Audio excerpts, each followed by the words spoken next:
We are back with another installment of CrossFire, presented by Microsoft Surface, the official laptop and sideline technology provider for the LA Chargers. Alongside Matt Miller and Jordan Reid, Chris Hayre here with you. And today we're talking skill position players, a lot of good ones in the 2021 NFL Draft. All right, gentlemen, first topic, make your case.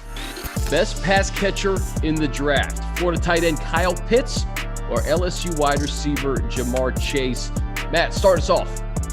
Yeah, this is tough. It's like asking me to pick between my two kids and asking which one I like best because I love both of these players. I'll stick to my rankings, though, and go with Ja'Marr Chase. I think he is a special wide receiver talent. I know we haven't seen him play in a little bit, but go back to 2019. He had 20 touchdowns as a sophomore, won the Biletnikoff Award, and he put it on teams like Florida, Alabama. I mean, he did it against some of the best secondaries in the country. He's not the biggest guy, 6 foot tall, 208 pounds, but he plays very physically. He's fast enough to burn by man coverage, and he can out-muscle defenders for the ball. So there's no wrong answer here, Jordan, but Ja'Marr Chase is my top pass catcher in this draft. And this was a very difficult decision for me as well, but I'm going to go with Florida tight end Kyle Pitts just because you talk about the ultimate weapon in the passing game, but I think he's a very serviceable blocker as well. I think that's an underrated quality about him. So you talk about 11 personnel, 12 personnel, or even 10 personnel sets. And the thing that I love to say about Kyle Pitts is don't worry about the two initials in front of his name, whether it's WR or TE. He's what I like to call an all of the above player just because he can do so much. And he's going to bring you a lot of versatility in the passing game. You can put his hand in the dirt. You can play him in line. You can split him out wide. And even you can use him in the backfield if you have a creative offensive coordinator like the Chargers do. So I really like Kyle Pitts in this situation. All right, guys, next topic. This one's fun because we had Jerry Jeudy and Henry Ruggs last year. Take your pick of these Alabama wide receivers. Devonta Smith or JAYLEN WADDLE? Jordan, you start this one off. So whenever I'm thinking about wide receivers, I like to put myself in the shoes of defensive coordinators. And who would be that guy that I would just absolutely hate to game plan for? And JAYLEN WADDLE would be that guy for me. And in the simplest terms, he plays the game like he has a jetpack on his back. He just plays with a different speed, and he makes his surroundings look so much slower than himself. And you talk about an explosive dynamic to an offense. He's a really good route runner. He's a really good hands catcher as well. And he just brings a different dynamic to the offense. So that's why I'm going to go with JAYLEN WADDLE.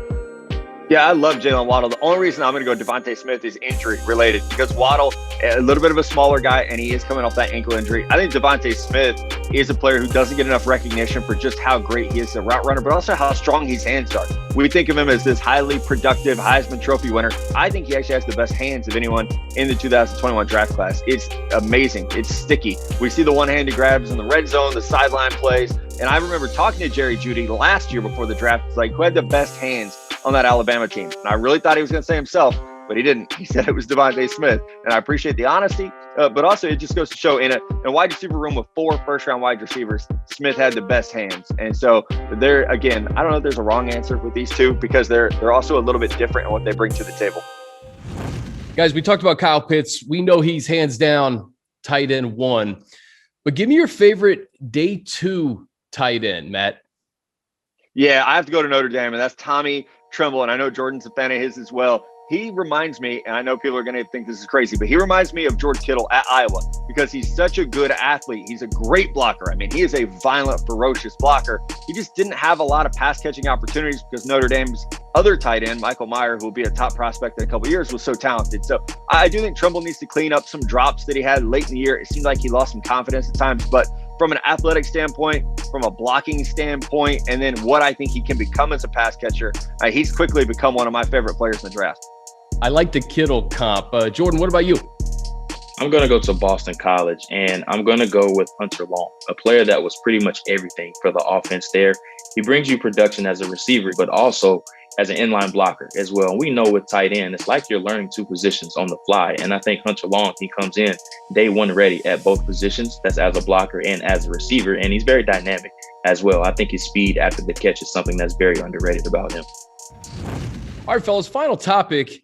Your favorite sleeper running back in this draft. And I know there's a lot of talented backs from start to finish. Jordan, you kick this one off. I'm going to go to Louisiana Lafayette, and I'm going to go to Elijah Mitchell, a player that's not getting a lot of notoriety in this draft class. And you hear about Najee Harris and Travis Etienne and some of these day 2 running backs, but I think you can get Mitchell probably somewhere in day 3. He tore it up at his pro day. He has really good production out of the backfield as a receiver. And then also he can run between the tackles, but also on the perimeter as well. Go watch him against Iowa State in the season opener, where they got the upset victory there. That was one of his better games of the year. Yeah, I'm a big fan of his as well, and they are churning out running back prospects down there like crazy. I'll go with JARET Patterson, though, from Buffalo. A smaller player, doesn't have a ton of size, but is incredibly productive. I mean, anytime Buffalo played this year, it seemed like he was going for over 100 yards easily, and probably would have been in the Heisman conversation had they played more games this past year. So his production, albeit at a lower level, he showed that he can handle a heavy load as a running back. He can catch the ball to the backfield. He has excellent vision. So if JARET Patterson gets into a zone blocking scheme at the next level, he's going to be highly productive. And we see it every year, right? There's some running back that goes undrafted or on day 3 that everybody forgets about, and then he ends up having 1,000 yards like James Robinson did for the Jags last year. So I would put Patterson on that early sleeper watch list of somebody who could break out depending on where he lands in the draft. There it is. Jordan and Matt making us much smarter here on CrossFire, presented by Microsoft Surface, the official laptop and sideline technology provider for the LA Chargers.